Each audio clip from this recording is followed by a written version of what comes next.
Now, I wouldn't say that Nintendo has won the console war and none of that stuff like that. Not really. But they position themselves in the best situation. And here's the thing. Remember, everybody has ups and downs. Nintendo has downs with the Virtual Boy. The 64, I don't think it was a down. The GameCube, I don't think it was a down. The Wii U was a commercial failure, and that was mostly because a lot of third parties and the gaming industry fucked them over. They lost money. I'll say this again because I was there at Nintendo. Excuse me. They lost money because they were building at that time they were building a new company. Not company. I'm sorry, having building new studios, new buildings, moving the Kyoto office over and stuff like that. When you spend, they were spending millions and millions of dollars on new equipment, new stuff, everything to get up into the HD era and everything, and computers and everything. They were doing all that. So the loss that was in there was not because the Wii U was that. It made money. It just that it made money because of the software. It made a lot of money. That's what it was. But they have their downs. Sony came in, started off great. PlayStation 2 was up there. The cat had died because of the DVD. So PlayStation 3 was okay. Not that it was all right. Well, I wouldn't say it was bad. It was all right. The Blu-ray helped kept it relevant. But the Xbox 360 outdid the PlayStation 3, and then the Wii was a runaway success. Then we have the Wii U stage. Sony took over. Microsoft told you that you might you get online and all the stuff for the Connect. They told you the truth. Y'all didn't like it, so y'all let Sony didn't tell you the truth and secretly did everything behind the scenes. Go figure. Now you're in PlayStation 5 and Xbox Series, and both of them to me has been underwhelming. Damn about graphics, they've been underwhelming. Really. I can't believe that Sony has only less than 8, which again, you will see that in a video coming up this Friday. Exclusives are barely nothing. Xbox ain't got no exclusives. So up and down. And then of course Xbox came in with the Xbox. Alright, did okay, did alright. Didn't pull punches, but did started off strong. 360, they was just hitting it out of the park, brought online gaming. The Xbox Arcade was a really good thing. The very rate of them slowed down on momentum, but hey, they could have went up forward. We try to go forward with Xbox One, which again, funny, the Wii U was a bad name, as people say. Xbox One was a bad name as well too, and they told you the truth. Y'all didn't like it, and then they never really.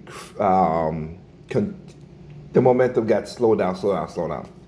So, Switch came up now. Switch is doing good. Switch 2 is coming out now. Switch 2 is doing good. Nintendo has from 17 until now, the last 10 years, Nintendo has break a lot of gaming records with the Switch and the Switch 2. Got the most games, most exclusives,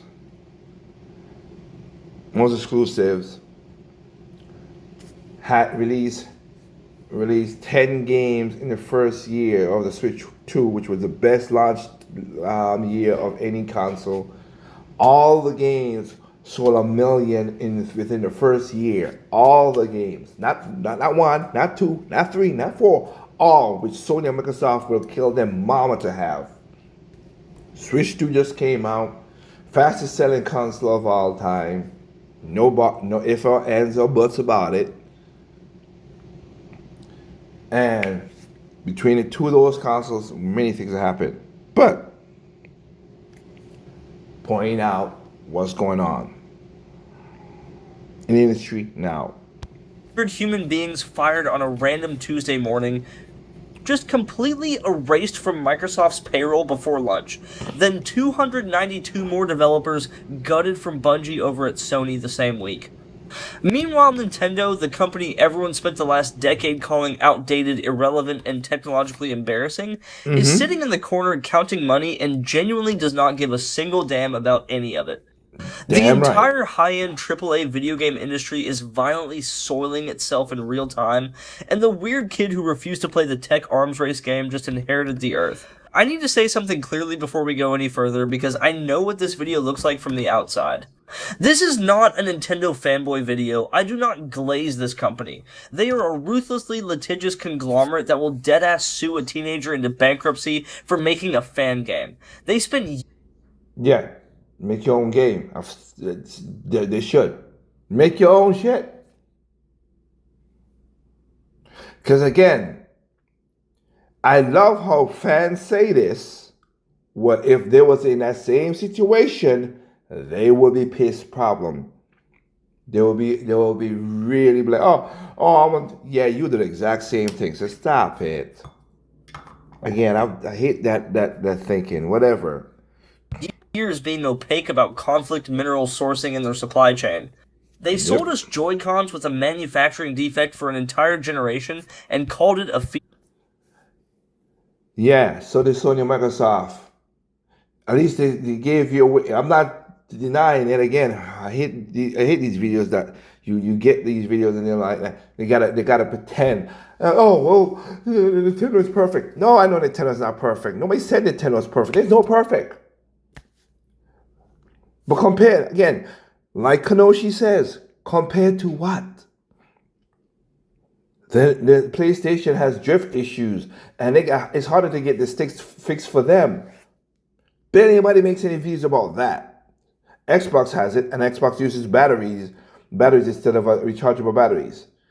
I ain't got against that, but again, let's talk about whatever. feature. Their idea of a sale is taking a 6-year-old game from $60 to $51 for 3 days. Yeah, it's their game. They do what they want to do with it. That's a sale. You don't like it? What can you do, class? Don't buy it. Exactly. If you don't like what they're doing, you don't buy what they're selling. It's not that hard. It's very simple. So simple that you don't even have to think about it. But do y'all do that? No. Y'all don't. So, how should I say this? How about shut the F up? Nintendo is a corporate machine that exists to extract money from people who love their IP. That's everything. You see what I'm saying? That's everybody. What are you? It's a corporate shit distract. So is Delta. So is Microsoft. So is Steam. What are you talking about?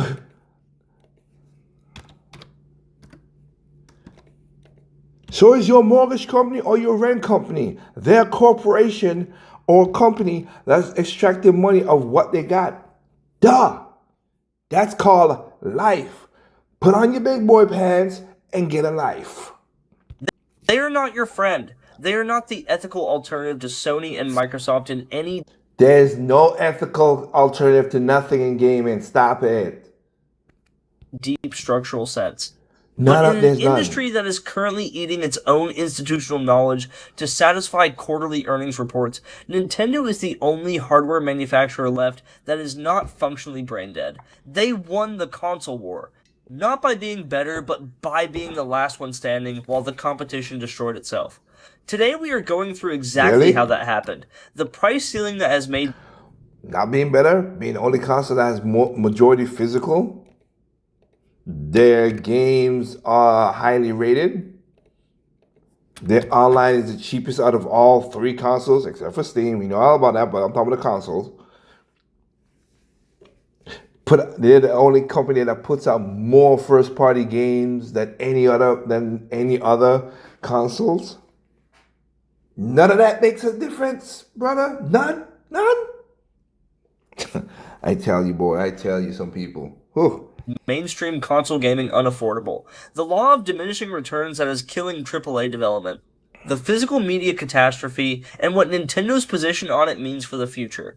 The Miyamoto Famitsu interview that explains in plain language why Nintendo keeps surviving crashes that destroy everyone else. The ethical illusion where Nintendo looks responsible by default because the competition is so obviously irresponsible, and the crash that is coming for the industry, not overnight like 1983, but slow and grinding and years long. Let's get into it. Subscribe right now because this kind of analysis gets buried and we need real people seeing it. Really? Let's start with the competitive landscape.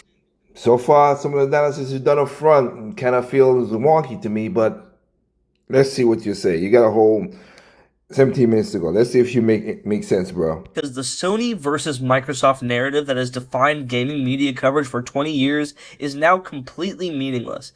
These are not competing philosophies anymore. They are two implementations of the exact same failed strategy. Sony's gaming segment is a toll booth. Their first-party revenue is a fraction of their total platform earnings. The majority of PlayStation's financial health depends on third-party live service microtransactions, Fortnite Battle Passes, Madden Ultimate Team Packs, Call of Duty cosmetics. The 30% commission Sony takes on every transaction through the PlayStation Store, whether it is a game purchase or a $3 skin bundle, is what keeps the lights on. Take away the third-party live service revenue, and Sony's first-party output this generation would not sustain the platform. Their response to the financial pressure of running a platform that depends on other companies' games has been to try to build their own live service revenue with first-party titles. Concord, Marathon, Destruction All-Stars, Fair Game Dollars. Every single one of these was a bet that Sony could build something that generates Fortnite-style recurring revenue. Every single one either failed commercially or is in crisis. Concord shut down in 2 weeks. Marathon is operating with a skeleton crew after Bungie fired 292 people, including senior leadership. The live service strategy that Sony bet billions on has produced almost nothing. Now look at Xbox. Microsoft is in the middle of a reset that fired 3,200 people. Studios they spent billions acquiring are being spun off or sold to unnamed new ownership. Which I said that was going to happen. I said back in 2019, I was like, y'all praising Steve Jobs, whatever his name. I forgot his name for Xbox. I was like, y'all praising him, but I have not seen anything that comes out of it. When y'all was, and I said that in 2019 after saying more stuff in 2015, because I remember when people are like, you're buying all these studios, you're buying all these games. And I was like, wait a minute. Y'all bitched against Nintendo in 2015. Oh, Nintendo had a horrible, whatever, 2014 was great with the Wii U, but 2015 was horrible Nintendo, which I've said again. Every game that Nintendo announced for the 2015 E3, every game came out within that year. Where was Microsoft? Oh, 3-4 years later. PlayStation, 3-4 years later. So again, I was saying it back then that, that's, you buying all these games, I hope you're going to do something with it. But I was like, well, you know. Nothing's coming out of it. And yeah, you trickle out some games here and there, and then you just lost the video I did last week, where I just said lost the soul.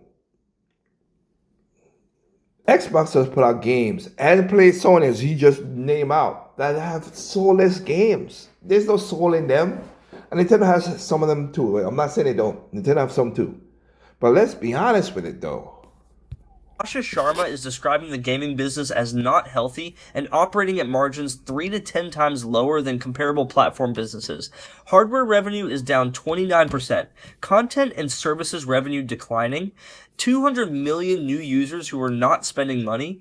Both companies chase the same dream at the same time, the Netflix of gaming dream. Infinite content on a subscription model, recurring revenue, platform lock-in, and infinite scalability. They built massive, expensive organizations to pursue that dream during the pandemic boom years when it seemed like gaming engagement was going to grow forever. The engagement did not grow forever. It peaked and normalized. And both companies are now paying the bill for the infrastructure they built for a market that no longer exists at the size they projected.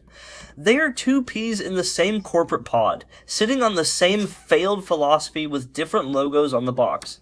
Let's talk about hardware pricing because this is the context that makes everything else make sense. For 20 years, the unwritten social contract of console gaming was a $500 ceiling.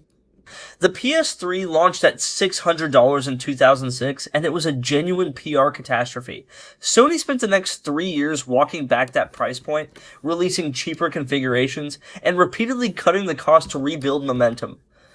The lesson the industry took from the PS3 launch was simple and clear. You do not charge more than $500 for a gaming console at launch. That lesson is now No, no, no, no, no, no, no, no, no, no, no, no, no, no, no. What he's saying right now, and is, and always gonna be, that's not how you run a business. One. Two, who said you can't make a console over $500? What? Who said that? There was no written rule, no law. Anybody could do that. It just has to be justified or back it up with. The same thing with the 3DO. When Jaguar 3DO came out, and people if Jaguar 3DO, the 3DO had a killer software, people have bought it. A lot of people at the beginning bought Sega Saturn because it had some killer software at the beginning, and then Sega just let it be what it is. Dreamcast had killer apps and had a good library too. PlayStation Vita had some killer apps, and then Sony just let it be. So no, if you had all that, the price doesn't mean a damn thing. It's your choice to do what you want to do. Who the unwritten? Oh, stop it. Completely irrelevant. We're in the middle of what people are calling Ramageddon. AI companies, primarily Microsoft through Azure, Google through their data centers, and Amazon through AWS, are consuming every available memory chip in global supply chains to build and run large language models. The hyperscalers are paying whatever it takes to secure supply. That demand pressure has pushed GDDR memory and NAND flash storage prices to levels that make the traditional console manufacturing model structurally impossible. The PS5 and Xbox Series X launched at $500 in 2020.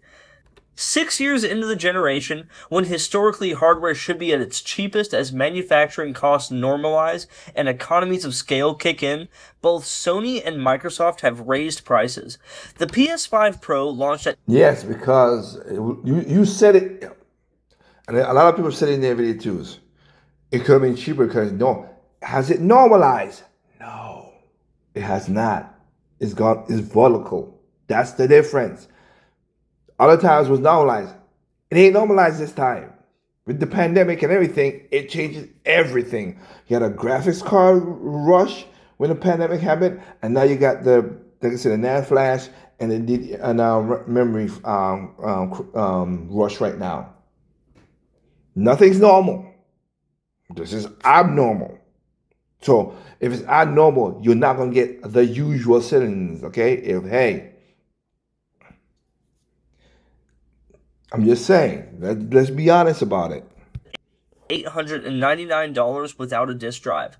The Xbox Series X is pushing $750 in some regions, and leaked reports suggest Microsoft is still losing approximately $150 on every unit sold at that price.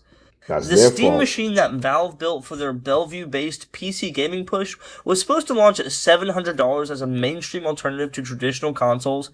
It came in at... You mean Steam? No, it is not. You don't know.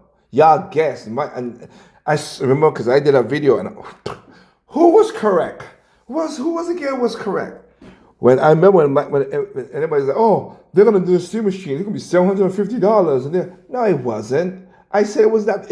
When Linus said, oh, should be $700. It might be $5 the thing, but I think it might be close to $600-700. I'm like, no, it's not. It's gonna be $1,000+. I said that. I got a video to back that up. All my stuff I said, I got some videos I've done to back that up. And I was correct.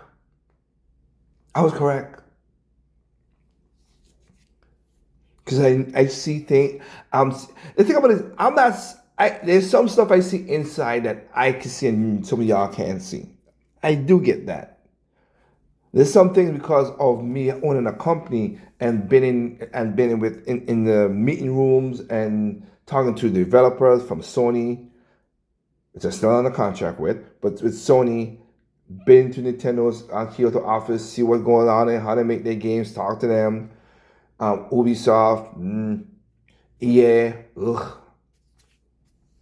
EA, Square. Like I've been in these studios, see what they talk, see what they're doing. Some of that stuff right there, you guys don't have access to. Understandable. All the other stuff is just simple stuff, simple sense, as I always say. And you're like, what? Yeah, of course that would be what it is. $1,049 because component sourcing at the planned cost was impossible.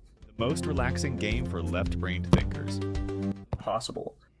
The PS6 bill of materials is currently estimated at $960 to $1,000 for raw components before packaging, shipping, marketing, and retail margin. Add all of that, and you are looking at an unsubsidized production cost of $1,200 or higher. Sony cannot sell the PS6 at $1,200. But they also cannot absorb $400 of subsidy per unit when their first-party revenue is declining and their live service strategy has not produced the revenue stream they need. There is no clean solution to this problem. The PS6 is going to cost more than any PlayStation has ever cost. True. And it is not going to get cheaper once it launches because the component market pressure is not going away. Micron analysts have stated publicly that the memory shortage will last into 2028.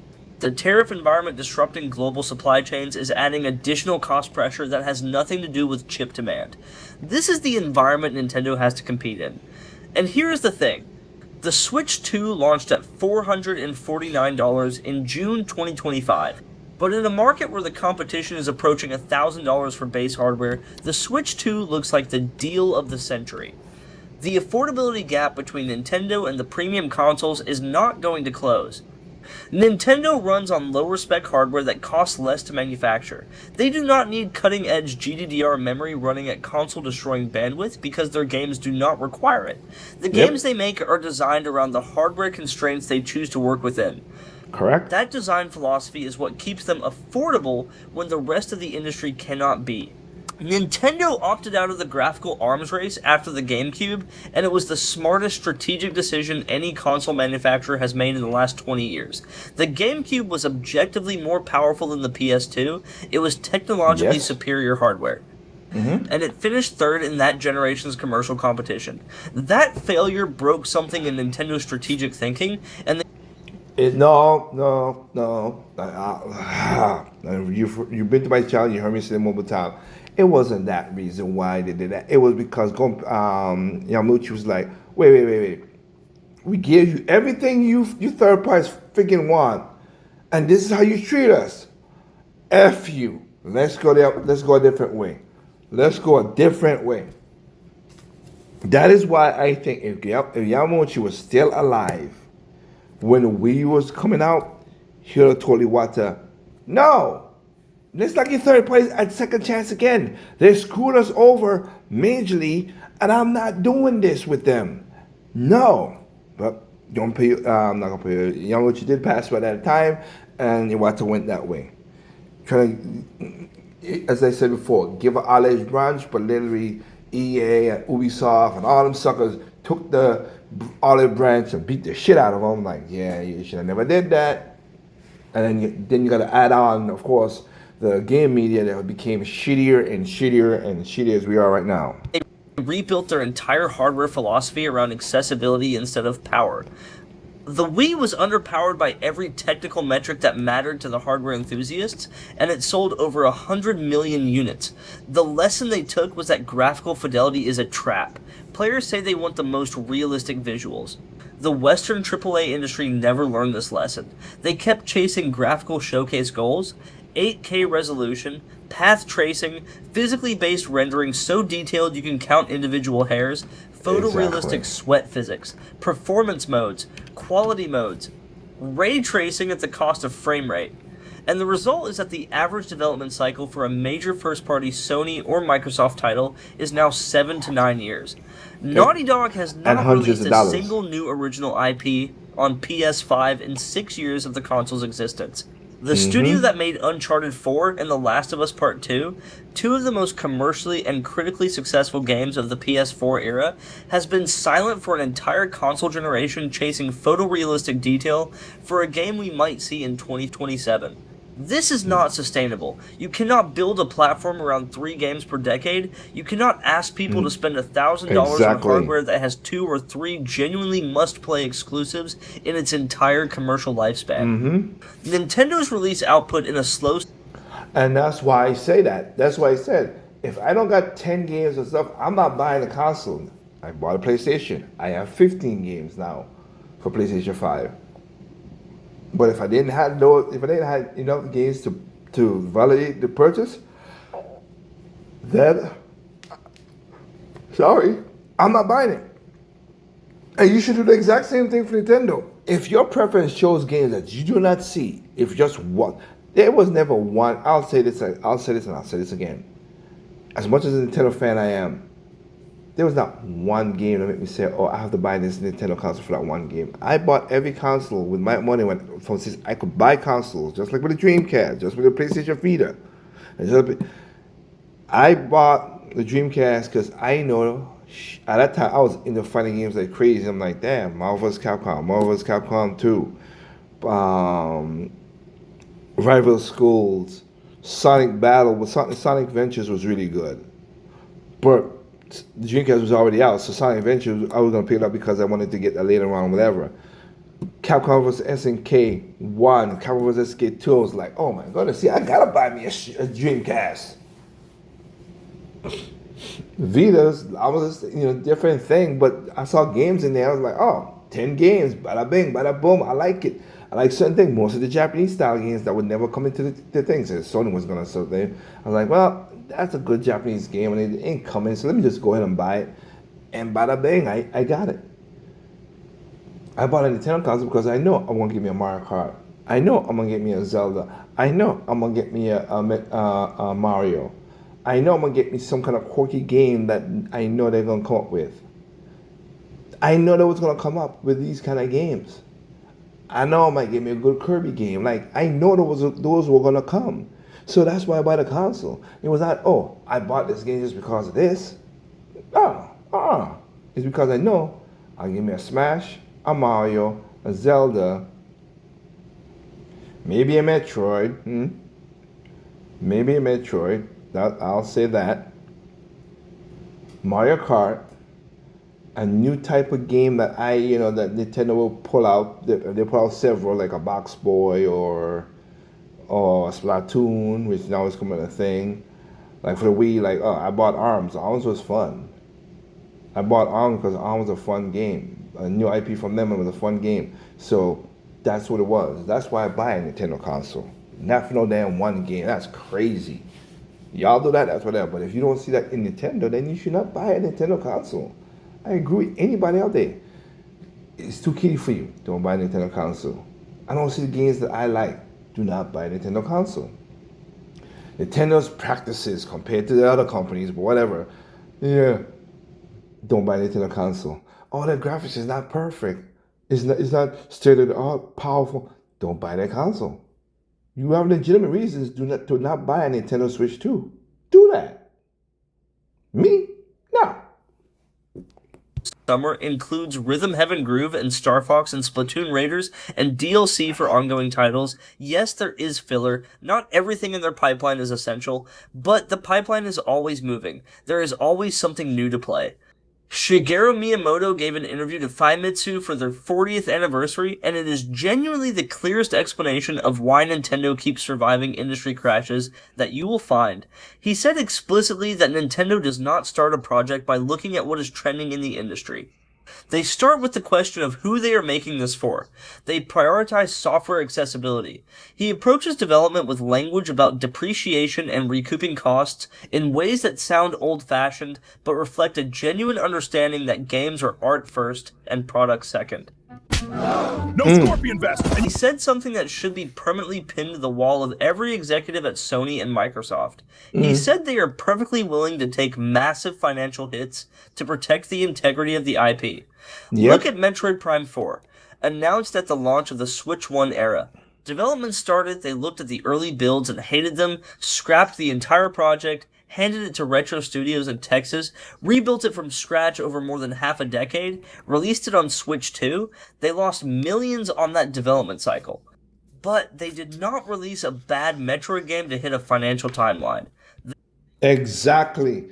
It's just the freaking daggone YouTubers, and they think, now that they talk too much, shut up. It's a good freaking game. Y'all just shit on it like you normally do. You always do. Y'all always do it. Y'all always shit on the damn game. And I guarantee you, years from now, they'll be like, oh man, Metroid Prime 4 was a good game. Oh yeah, but you fuckers didn't buy it. Nintendo don't want us to get Metroid Prime. Yeah, because you fuckers didn't buy it. Look y'all, man. They waited until it was right. Can you imagine Sony allowing a studio to scrap a project and rebuild it over 5 years because the early builds were Nope. not good enough? Nope. If Retro Studios were owned by PlayStation, they would have been shut down 3 years into the rebuild. The 12 people Exactly. who remained would have been absorbed into the team making the 7th installment of the live service shooter that is dying but not quite dead enough to cancel. Nintendo's willingness to take short-term financial pain to protect long-term IP quality is not just philosophically admirable, it is the business reason their IP retains its value across decades, while Exactly. Sony and Microsoft's first-party games lose commercial momentum with each sequel. Now let's talk about physical media, because this is where the ethical stakes of the current console war are highest and where Nintendo's position matters most. Sony announced in July 2026 that all physical game disc production ends in January 2028. Every new PlayStation game after that date will be digital only. Everything through the PlayStation Store, where Sony takes 30% of every transaction and can revoke your license whenever their terms of service change or a licensing agreement expires. This decision reportedly blindsided Sony's own publishing partners, who found out through the public blog post rather than through direct communication. It caught regional offices that had been negotiating retail infrastructure deals in complete surprise. The PlayStation India office had been working on real estate deals for physical retail stores. Those deals became worthless overnight when the announcement dropped. Microsoft is doing the same thing more quietly. Xbox has been systematically weaning players off physical media for years. The Xbox disc format caps at 50 gigabytes, while actual game installations require downloads of 100 gigabytes or more. New first-party titles are releasing as digital only on Xbox, while getting physical releases on PlayStation and Switch. Gears of War Reloaded is a flagship Microsoft IP that has no physical release on Xbox but does have one on PlayStation. Indiana Jones and the Great Circle is physical on PlayStation and Switch, but digital first on Xbox. Microsoft is killing physical media on their own platform without making a Yep. formal announcement, because they learned from the Xbox One reveal that announcing anti-consumer decisions clearly generates backlash. Nintendo is the last major platform holder. Not really. It's not anti-consumer thing, like I said. It's basically saying, hey, tell you the truth. Oh, you don't like it. Then we just say, okay, well, F it. Basically. That's what it is. Just F it.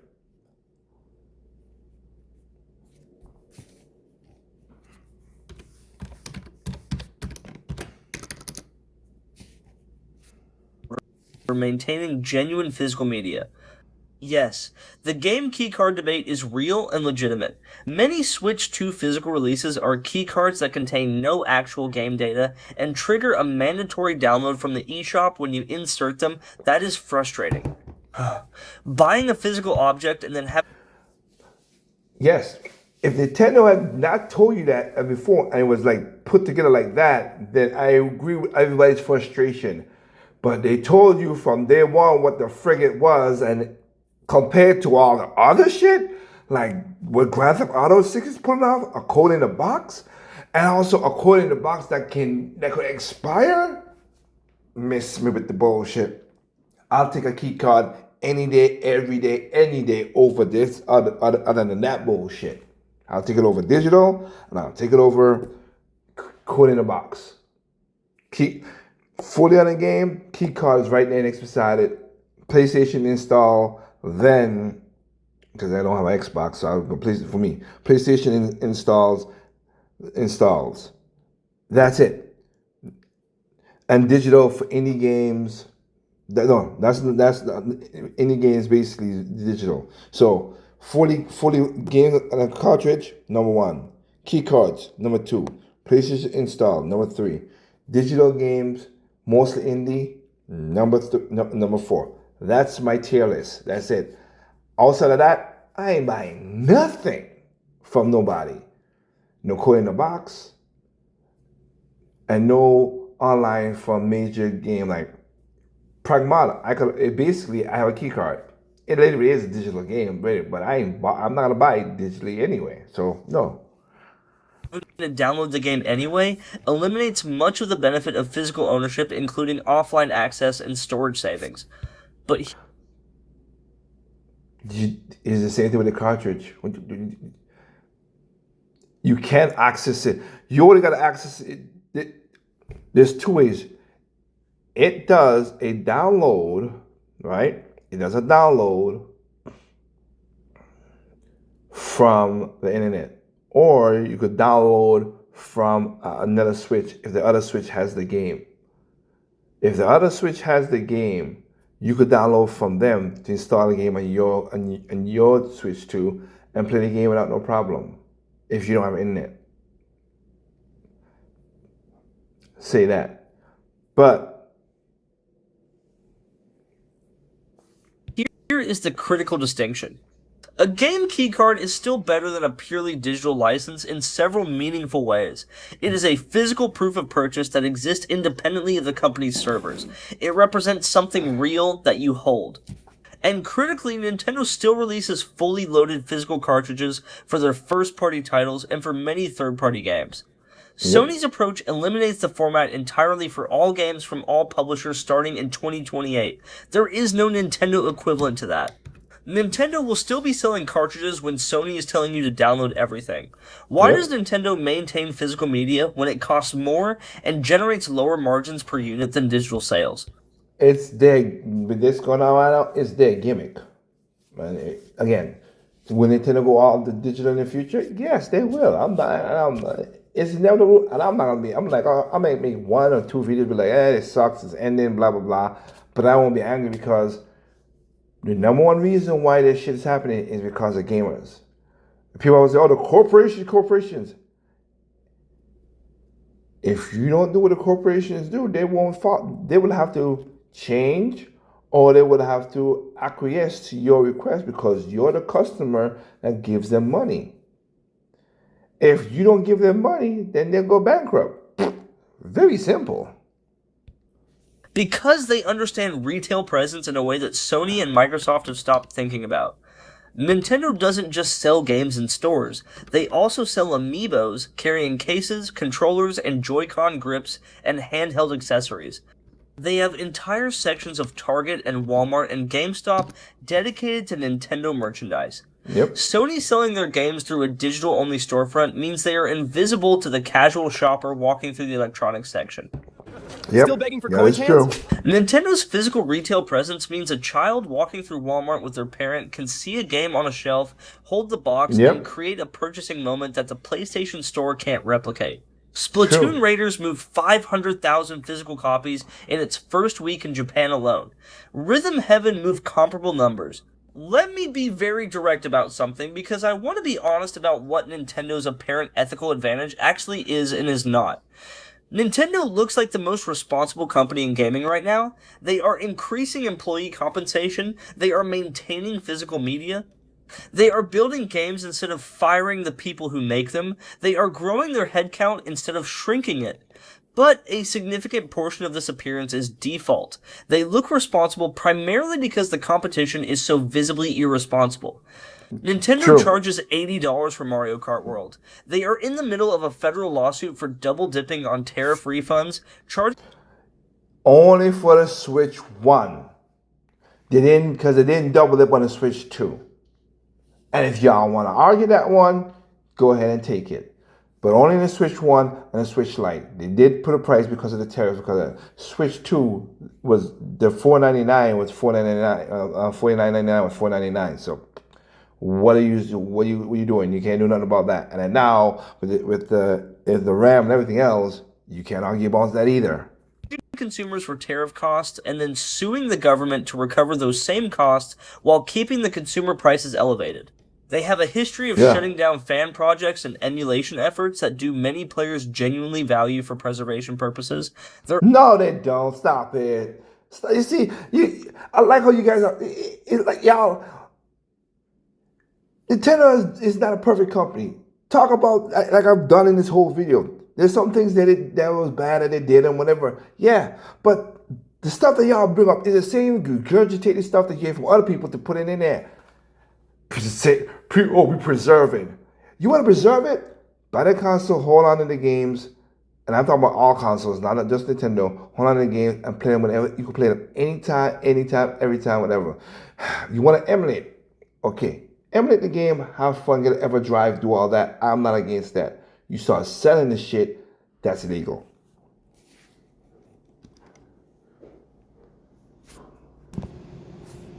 online infrastructure is still embarrassingly behind what PlayStation and Xbox offer with friend codes that feel like a relic from 2006. Friend codes, but then of course friend codes are the only thing that works.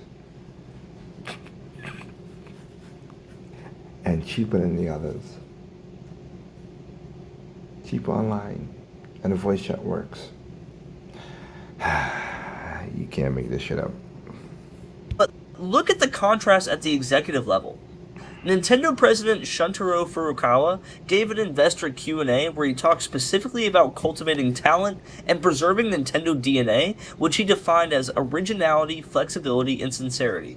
They are increasing headcount. Miyamoto is personally involved in onboarding new employees. They gave their Japanese staff a 10% base salary increase. In April 2026, they increased compensation again.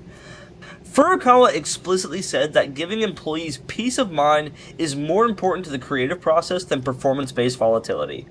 This is not a new PR position. It traces directly to Satoru Iwata during the darkest period of the Wii U failure in 2013. The Wii U was a commercial disaster. Nintendo faced their worst financial results in decades. The obvious corporate response would have been mass layoffs to cut costs and restore profitability quickly. Iwata refused. He took a personal pay cut instead and publicly stated that layoffs for short-term financial gain cause irreparable damage to creative morale and output. He was Correct. right about that, and history has validated his position. The Wii U era was when Nintendo incubated the concepts that became the Switch. The team that survived intact because Iwata refused to gut them built the most successful console in Nintendo history. Microsoft and Sony are currently doing the opposite of what Iwata did. They are bleeding out their institutional knowledge for quarterly margin improvement. The people who know how to make games, the senior engineers, the veteran designers, the creative leads who carry 15 years of hard-won production knowledge are being handed pink slips so the balance sheet looks better for the next earnings call. Nobody at the top of these companies will face meaningful consequences for those decisions. The executives who made the choices will move to their next role before the downstream creative damage becomes visible in the product. The developers who lost their jobs will spend years trying to rebuild careers, and the games that never get made because the teams that would have made them were disbanded, those are invisible losses that never appear in any financial reporting. Okay, so his video abruptly stops. So the point is, Nintendo lasts this long because there will be Nintendo. That's it. Good that he set up the Iwata stuff. And I already said it earlier in the video that why the Wii U it was a commercial failure. I agree with him on that. But it was making money. It was making money. It's because they were doing a lot of stuff to restructure Nintendo. That's why I stated that's what it is. And I know that's a fact because I was at Nintendo's office in 2015 and I heard it from people up was saying what they were saying. So, whatever. I have a video of me going to Nintendo offices talking about it on this channel. If you want to go back and watch those videos. Anyway.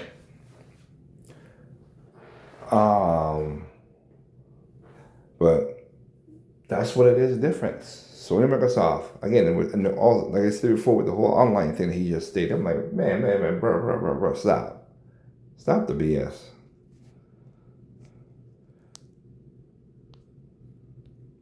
Stop the BS. Again, I pay $4. I'm a family pack with a lot of people. I pay $4 a month.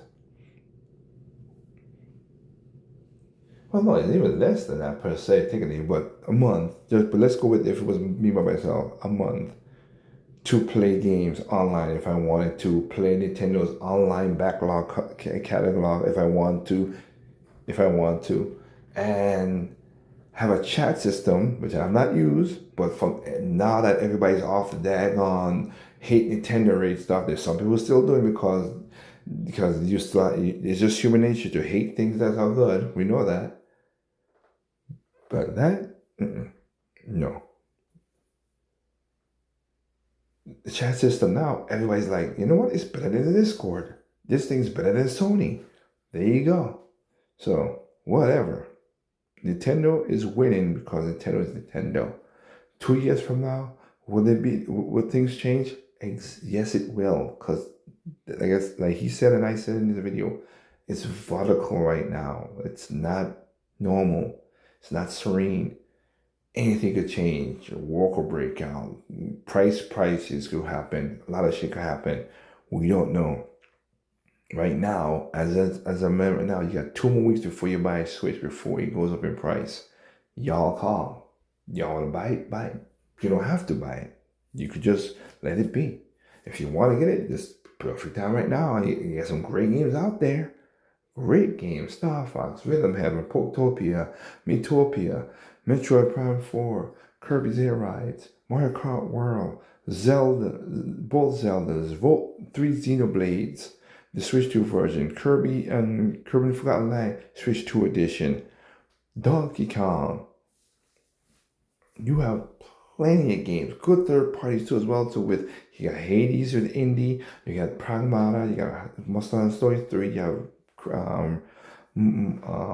Resident Evil Requiem, Resident Evil 9, great games that you could play. Yes, it's key cards, but they're better than coding a friggin' box or straight up digital. So again, y'all call, y'all have it, and you don't after you need the initial download, or you have somebody who has the stuff. You do not need the internet ever again. I want to point that out because people always get that mistake. You don't need the internet ever again once you download the game with the key card. Okay, that said. Let's leave it as is. Remember, there's no perfect games out there. What's perfect to you is not perfect to me. What's perfect to me is not perfect to you. Simply enjoy games on all consoles, including PC. Peace out.